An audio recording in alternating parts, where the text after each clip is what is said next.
Assalamualaikum warahmatullahi wabarakatuh. Perkenalkan, nama saya Susena Devina, NIM 19059207. Di sini saya akan menjelaskan tentang forecasting atau peramalan.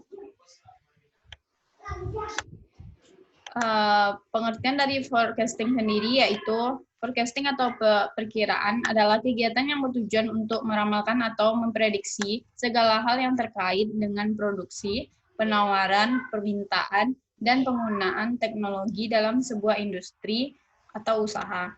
Perkiraan ini pada akhirnya akan digunakan oleh perusahaan maupun pihak manajemen operasional untuk membuat perencanaan terkait kegiatan usaha dalam beberapa periode tertentu. Pentingnya forecasting yaitu suatu bagian yang paling penting untuk setiap perusahaan maupun organisasi bisnis dalam saat mengambil keputusan manajemen. Peramalan sendiri dapat menjadi dasar untuk suatu rencana jangka pendek, menengah, ataupun jangka panjang sebuah perusahaan. Dalam suatu peramalan atau forecasting, diperlukan seminim mungkin kesalahan error di dalamnya, supaya bisa meminimalisir tingkat kesalahan tersebut. Maka akan lebih baik apabila peramalan itu dilaksanakan dalam satuan angka atau kuantitatif. Baik, selanjutnya, faktor yang mempengaruhi forecasting yaitu yang pertama adalah sifat produk. Faktor pertama yang mempengaruhi forecasting adalah sifat produk.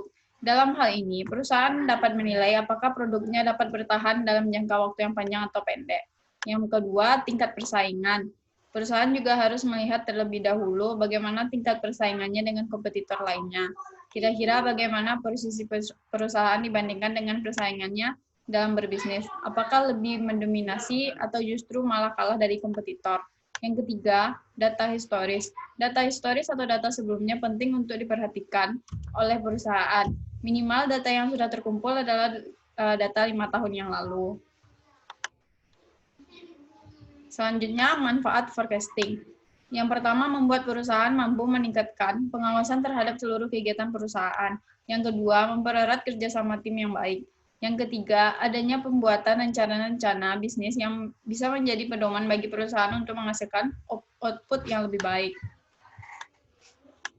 Selanjutnya, langkah-langkah forecasting. Yang pertama, menganalisis data yang relevan di masa lampau dengan memperhatikan pola yang terbentuk. Yang kedua, menentukan metode yang akan digunakan. Metode yang tepat adalah metode yang dapat menghasilkan peramalan dengan sedikit kesalahan. Yang ketiga, memproyeksikan data di masa lampau dengan metode yang dipilih dengan memperhatikan pertimbangan faktor-faktor yang ada di lingkungan, kebijakan-kebijakan eksternal, perkembangan lingkungan, dan teknologi. Metode forecasting yaitu suatu cara mengestimasi atau memperkirakan dengan kuantitatif ataupun kualitatif apa yang terjadi di masa depan menurut data yang relevan di masa lalu. Adapun jenis metode peramalan antara lain sebagai berikut.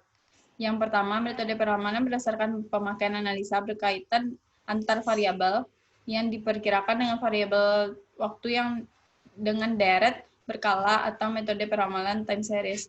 Yang kedua, metode peramalan yang berdasar pada pemakaian analisis pola hubungan antar variabel yang hendak diperkirakan dengan variabel lain yang menjadi pengaruh, yang bukan waktu disebut metode korelasi atau sebab akibat, atau metode peramalan kasual. Jenis-jenis forecasting yaitu yang pertama, berdasarkan sifat penyusunannya dibagi menjadi dua, yaitu peramalan subjektif, yaitu peramalan yang dilakukan dengan menggunakan dasar perasaan atau institusi orang-orang yang menyusun peramalan. Yang kedua, peramalan objektif, yaitu peramalan yang dilakukan dengan menggunakan data-data yang akurat di masa lampau, yang digunakan dengan metode-metode peramalan tertentu. Selanjutnya yaitu berdasarkan fungsi dan perencanaan operasi di masa yang akan datang, dibagi menjadi tiga, yaitu yang pertama peramalan ekonomi.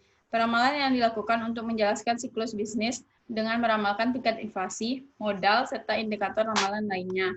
Yang kedua, peramalan teknologi. Peramalan yang dilakukan untuk memperhatikan perkembangan teknologi yang nantinya dapat menghasilkan produk yang lebih menarik dengan teknologi yang terbaru, efektif, serta efisien. Yang ketiga, Peramalan permintaan. Peramalan yang dilakukan dengan memperhatikan permintaan terhadap produk dan juga layanan perusahaan terhadap pelanggan, di mana peramalan ini mengendalikan produksi suatu produk, pemasaran produk, sumber daya manusia, serta perencanaan keuangan. Yang terakhir yaitu proses forecasting. Yang pertama, menentukan tujuan. Dalam membuat peramalan, maka harus tetap memiliki tujuan yang jelas sehingga nantinya dapat membuat ramalan yang sesuai serta menjadi dasar pengambilan keputusan yang tepat.